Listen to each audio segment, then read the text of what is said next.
Yes, any indication, Minority Leader?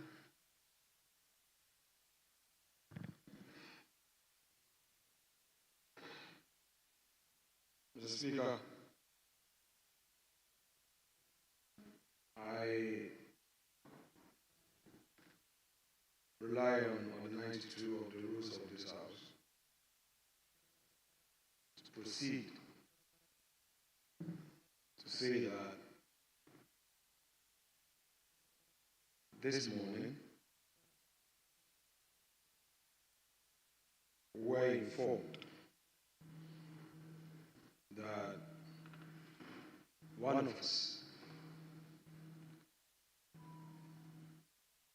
has been summoned to the Parliament above.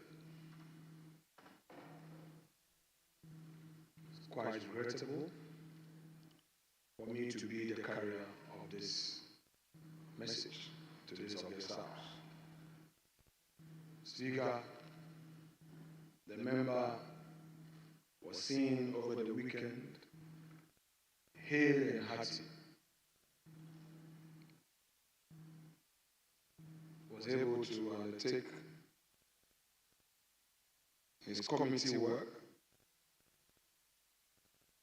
and prior to that, we all saw him at the plenary. The Speaker, this member is a young politician from the Eastern region. His first term in this chamber, who carries with him a lot of promise to contribute to the discourse of this our democratic enterprise. Speaker, it took his resilience to come to this august assembly of the people's representatives.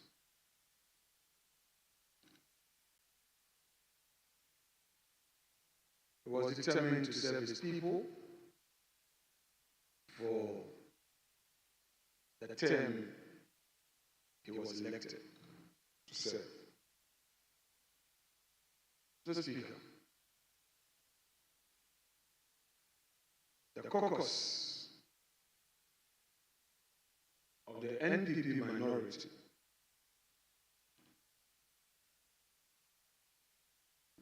has been struck by this sudden summons to our brother to the Parliament above, referring to our brother Ernest Kumi of Akutia. Speaker, we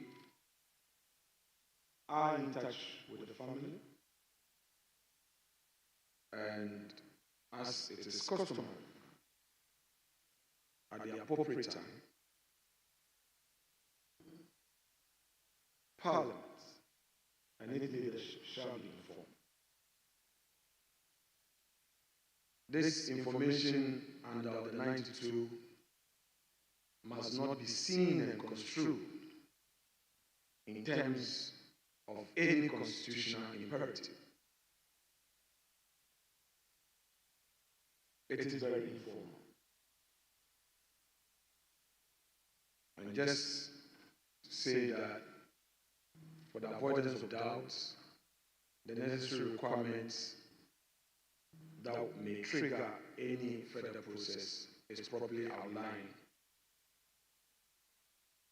in the Constitution. The Speaker, we are aware that our respected brother who has been summoned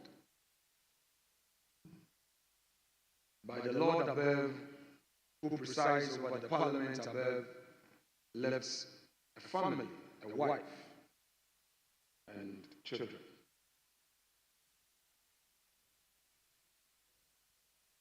I am, through this medium expressing on behalf of the caucus condolences to the bereaved family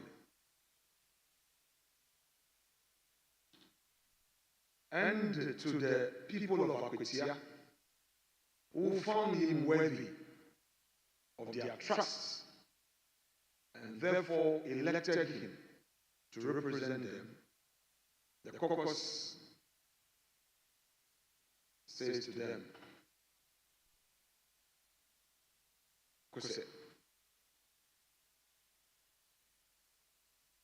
we know that this is sudden, it was unexpected.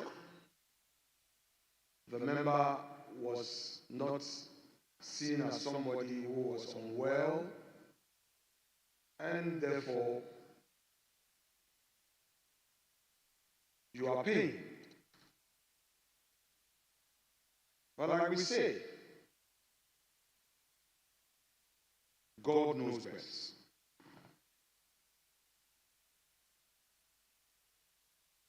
Speaker,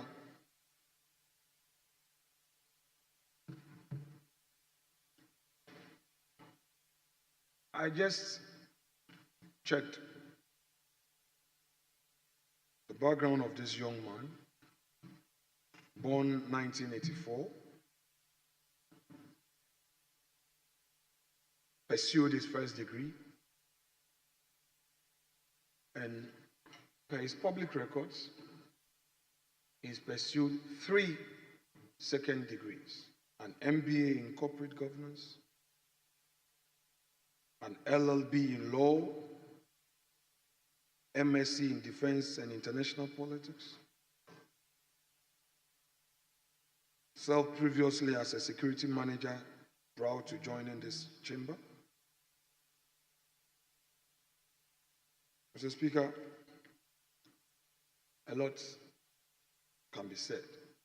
For now, I would want to leave it here by way of the credentials he brought to this house. The Speaker, his records in this house, both at the plenary and committee levels, are quite profound and are known to all. Above all, this brother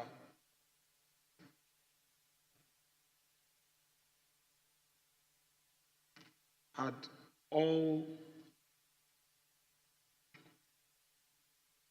that anybody would want to have in a brother.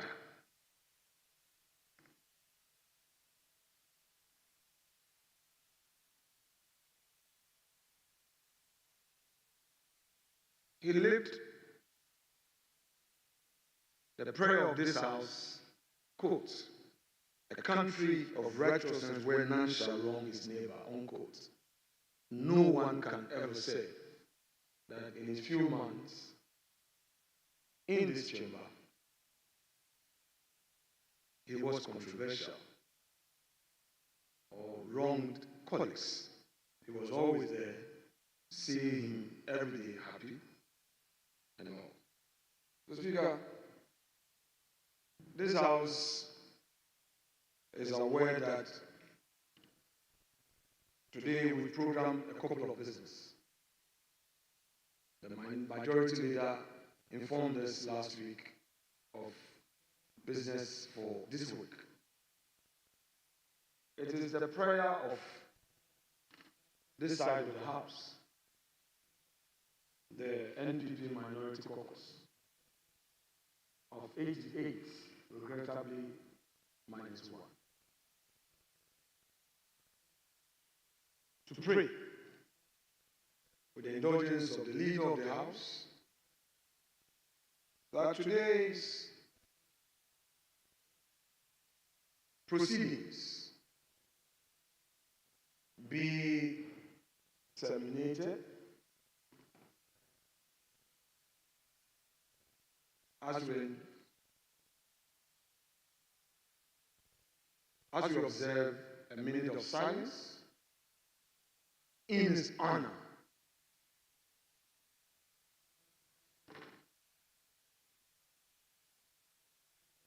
The Speaker, this is a very sad day. Sad day to a family, to a constituency, to democracy, to parliament, and to the people of Ghana.